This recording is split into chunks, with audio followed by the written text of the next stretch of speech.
আচ্ছা হিমু, তুমি কি কাউকে ভালোবাসো? না ভাই, এসব ভালোবাসাটা আসে আমার দিয়ে হবে না। প্লেটোর মতো আমারও মনে হয় love is a serious mental disease. তুমি শোনো না, তুমি কি আমাকে তোমার লাইফের অনেক ইম্পর্টেন্ট কোনো পার্সন মনে করো?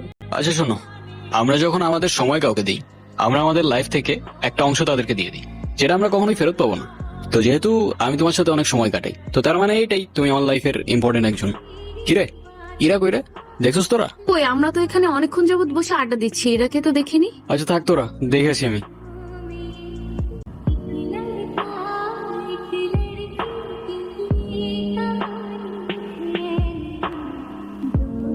হ্যালো হিমু।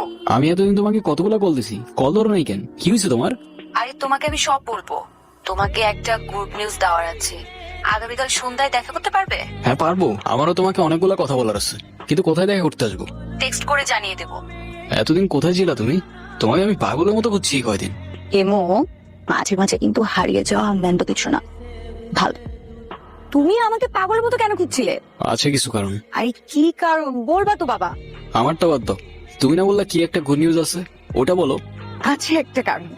শেষ কথাটা না হয় শেষে বললাম। শেষের কথা মানে বুঝলাম না। তোমার বুঝতে হবে না, তুমি যেটা বলতে চাইছো বলো। আমি তোমাকে ভালোবাসি ইরা। ভালোবাসি মানে? হ্যাঁ ইরা, আমি তোমাকে ভালোবাসি। সেই ছন্ন ছাড়া হিমু আজকের হিমুতে পরিবর্তন হয়েছে শুধুমাত্র তোমাকে ভালোবাসি বলে। হিমুর জীবনে ইরা না আসলে এই জীবন কখনো পসিবলই হইতো না। এতদিন আমি কিছু বলতে পারিনি ভয়ে যে আমাদের ফ্রেন্ডশিপটা নষ্ট না হয়ে যায়, কিন্তু আমি আর পারতেছি না ইরা।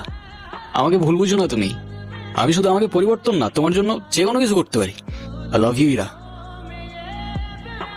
দেখো ইমো, আমি তোমাকে আমার ফ্রেন্ড ছাড়া কখনোই কিছু ভাবিনি।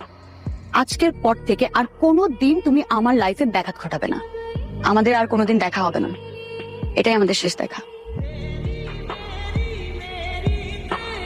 প্রত্যেকটা মানুষের জীবনেই এমন একজন আছে যে কিনা এলোমেলো জীবনটা গুছিয়ে দিয়েছে, কিন্তু সেই গোছানো মানুষটাকে ধরে রাখার মতো সাহস বা ক্ষমতা নিয়ে কেউই আসে না।